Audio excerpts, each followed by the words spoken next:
Modern dating in America is in crisis. People are lonelier than ever, more disconnected than ever, and somehow, despite having unlimited access to each other through technology, it's harder than ever to actually connect. For many, especially men, the dating world feels like a minefield of rejection, confusion, and emotional exhaustion.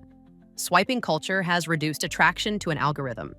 Ghosting has become the norm. And vulnerability? That's a luxury few feel safe enough to afford. So, what happens when emotional intimacy is in high demand, but no longer feels accessible? The AI girlfriend. Over the past few years, there's been an explosion in the use of AI companions, particularly among men. These bots are available 24/7, trained to flirt, converse, and provide emotional support without judgment.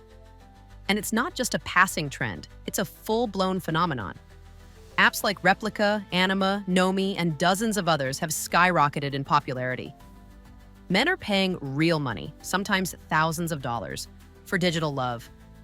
And according to psychologist Dr. Orion Taraban, this might not just be the future of dating, it could be the end of it.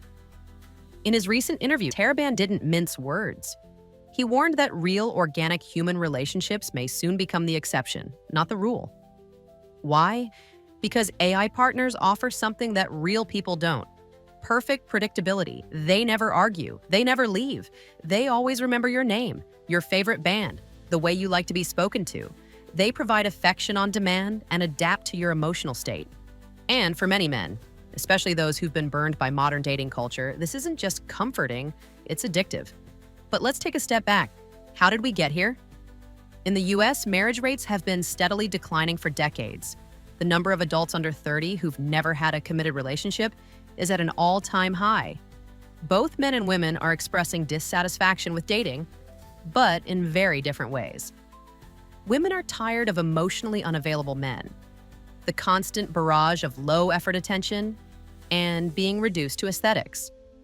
Men, on the other hand, report feeling invisible, rejected, and outcompeted on dating apps where a small percentage of highly attractive men dominate most of the female attention.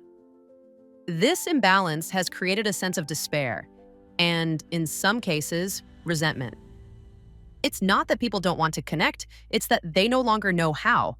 That's where AI comes in. AI companions fill that emotional void. For the lonely, they offer structure and routine. For the socially anxious, they provide practice. For the heartbroken, they offer comfort. And for those who feel rejected by modern dating, they offer something that feels like intimacy, without the risk.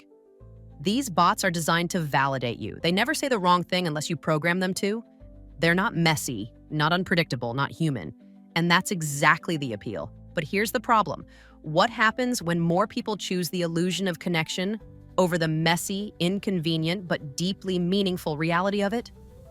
According to Dr. Taraban, this isn't just a psychological issue. It's a cultural collapse in slow motion. He explains that AI companions are training people to expect emotional labor from their partner without having to give anything in return. They're normalizing a one-sided intimacy where the relationship is based entirely on the user's needs, desires, and comfort. In other words, AI girlfriends aren't replacing human partners. They're replacing emotional effort. And it's working. One study found that short-term interaction with AI chatbots does reduce feelings of loneliness. But here's the catch. Long-term use, especially among emotionally vulnerable people, actually worsens mental health. People grow dependent. They form deep emotional attachments.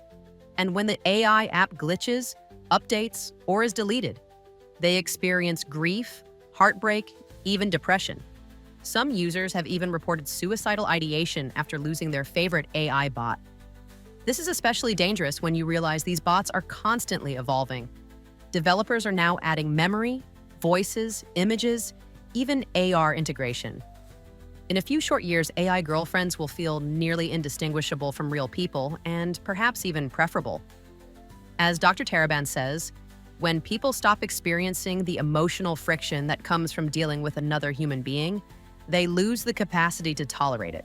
The emotional immune system weakens. And that's when real relationships become not just difficult, but impossible.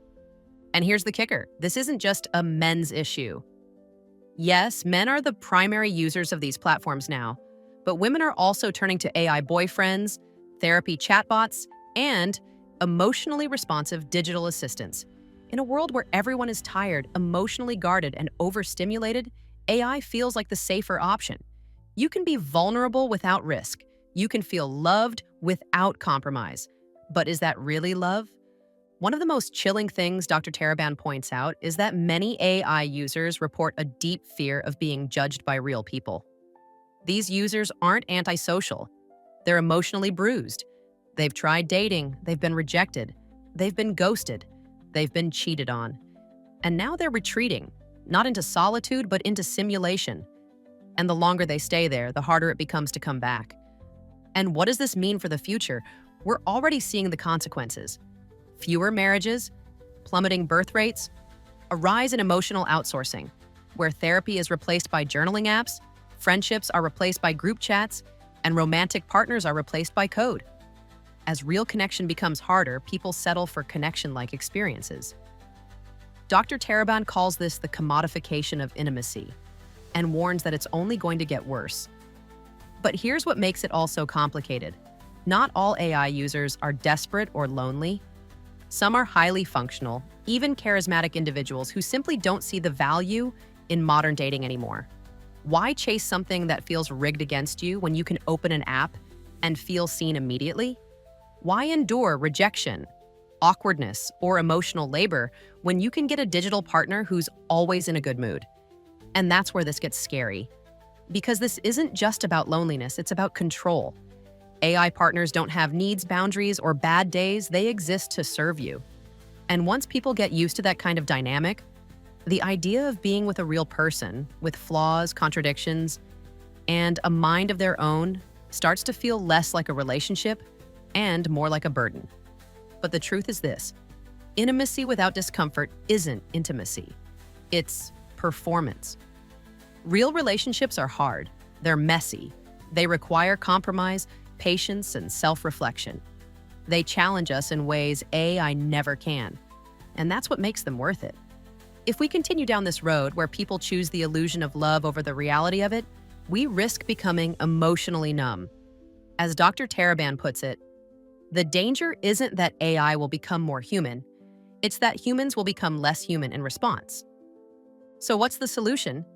It's not banning AI. It's not shaming the people who use it.